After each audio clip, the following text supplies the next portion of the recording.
नमस्कार. आपल्या उजनी धरण अपडेट न्यूज चॅनलमध्ये आपल्या सर्वांचं मनापासून स्वागत. आज 18 ऑगस्ट 2025. गेल्या 8-10 दिवसामध्ये उजनी धरणाची आपण अपडेट दिली नव्हती. कारण हे तसंच होतं. कारण उजनी धरणात येणारा दौंडचा विसर्ग सातत्याने कमी होत चालला होता. उजनीतून भीमा नदीमध्ये सोडण्यात येणारं पाणी पूर्णपणे बंद केलं होतं. त्यामुळे धोक्याची काही गोष्ट नव्हती. त्यामुळे आपण अपडेट दिली नव्हती, परंतु आता अपडेट देण्याची वेळ आलेली आहे. कारण आता गेल्या 9-10 दिवसामध्ये उजनीत येणारा दौंडचा जो विसर्ग होता तो विसर्ग सातत्यानं कमी होत गेला होता.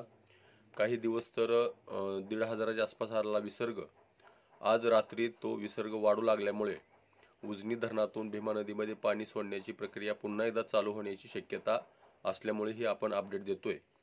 आज सकाळी उजनी धरणाची एकूण पाणी पातळी ही 497 मीटर, तर एकूण पाणीसाठा हा 119.26 TMC आणि उपयुक्त पाणीसाठा हा 55.60 TMC एवढा झालेला आहे. आणि टक्केवारी बघितली तर उजनी धरण आता सध्याला 103.79% उजनी धरण झालेलं आहे. आतापर्यंत उजनी धरणाच्या पांडव क्षेत्रामध्ये ह्या पावसाळ्यामध्ये 305 मिलीमीटर एवढा पाऊस पडला आहे. त्यामध्ये काल 1 मिलीमीटरची फक्त नोंद झालेली आहे. आणि उजनी धरणात येणारा दौंडचा विसर्ग हा सातत्याने कमी होत चालला होता, परंतु आता तो वाढताना दिसतोय. कदाचित संध्याकाळपर्यंत तो विसर्गामध्ये आणखी वाढ होण्याची शक्यता नाकारता येत नाही.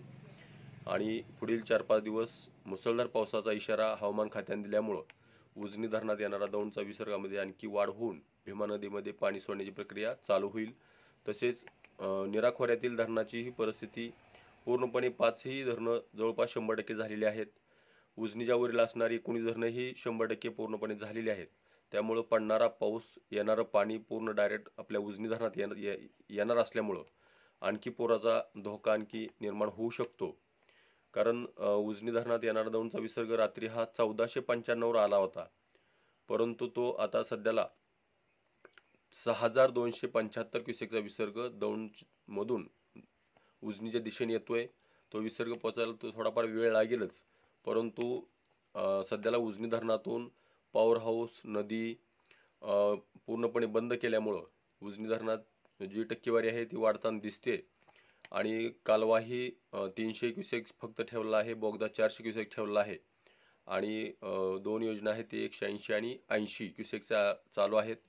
त्यामुळे उजनी धरणात येणारा विसर्ग आणि सोडण्यात येणाऱ्या विसर्गामध्ये तफावत पडते. येणारा विसर्ग जास्त होत असल्यामुळं कदाचित कालव्यातून आणि भीमा नदीतून पाणी सोडण्याची प्रक्रिया चालू होईल. पॉवर हाऊसही चालू करण्यात येईल असा अंदाज आहे. कारण 9 ऑगस्टपर्यंत उजनी धरणात येणारा विसर्ग हा चांगला वधारला होता, परंतु 9 ऑगस्टपासून तो कमी होत तो 17 ऑगस्टपर्यंत पूर्णच कमी झाला होता. परंतु रात्रीत ती आवक आणखी पुन्हा एकदा वाढू लागली आहे. कदाचित संध्याकाळपर्यंत 10 ते 15 हजारापर्यंत आवक जाण्याची शक्यता नाकारता येत नाही. कारण बंडगाडचा विसर्ग अद्यापर्यंत आपल्याला कळाला नाही. तो 8-8:30 वाजता आपल्याला समजेल. त्यानंतर एक नवीन, जर बंडगाडचा विसर्ग वाढला असेल तर आणखी एकदा नवीन व्हिडिओ आपल्यापर्यंत पोहोचण्याचा प्रयत्न मी नक्की करेन. तर आता इथून पुढचे परतीचा पाऊस आहे. आपल्या भागात परतीचा पाऊस जास्त पडतो, त्यामुळं उजनी धरणात पाणी साठा तर भरपूर झाला आहे. खरं तर आता उजनी धरण थोडंसं जसं गेल्या वेळेस म्हणजे गेल्या महिन्यात 2 महिन्यात नियोजन केलं होतं तसं नियोजन करण्याची गरज आहे. पाणीसाठा हा 100च्या आतच आता सध्या असला पाहिजे, परंतु तो वाढत चालला दिसतोय. 103%च्या पुढं उजनी धरण गेलंय.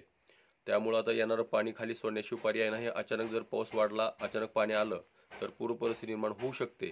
तर अशाच उजनीच्या ताज्या घडामोडीसाठी, ताज्या अपडेटसाठी आपल्या उजनी धरण अपडेट न्यूज चॅनलला लाईक करा, सबस्क्राईब करा, शेअर करा. उजनी धरण अपडेटसाठी बेंबळेहून सिद्धेश्वर शिंदे. धन्यवाद.